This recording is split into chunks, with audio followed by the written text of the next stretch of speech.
بسم اللہ الرحمن الرحیم۔ محترم ناظرین السلام علیکم۔ روزے داروں کے 3 درجات۔ روزے داروں کے 3 درجات ہوتے ہیں۔ نمبر 1، عام روزہ، کھانے پینے اور بیوی سے تعلق بنانے سے رکنا۔ ایک روزے دار نے روزہ رکھا اور بیوی سے روزے کی حالت میں تعلق نہیں بنایا، بس باقی تمام گناہ وہ عام دنوں کی طرح کرتا رہا، جیسے جھوٹ، بکواس، غیبت یعنی زبان، ہاتھ پاؤں سے جو بھی گناہ پہلے کرتا تھا وہ کرتا رہا،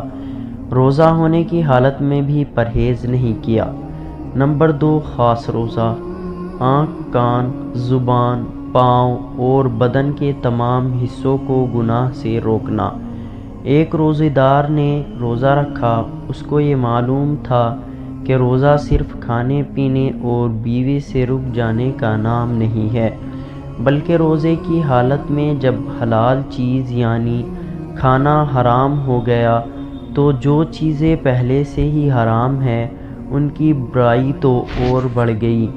وہ یہ بھی جانتا تھا کہ حدیث میں ہے کہ جو جھوٹ، غیبت، بدگوئی سے پرہیز نہ کرے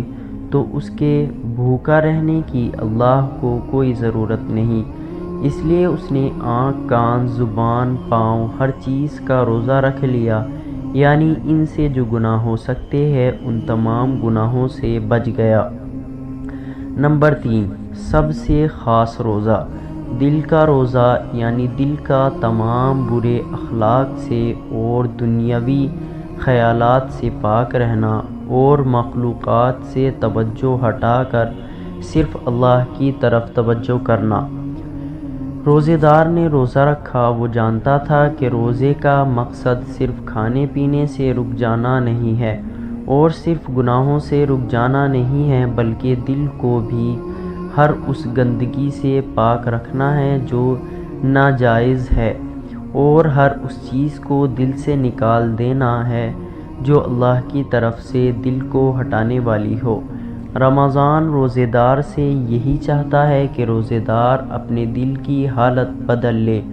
وہ جسم سے ہونے والے گناہوں سے رکے اور ساتھ ہی دل سے ہونے والے گناہوں سے رکے، کیونکہ جب دل گناہ اور گندگی سے پاک ہوگا تو گناہ اس کو اچھے نہیں لگیں گے، نیکی کرنے کا دل کرے گا،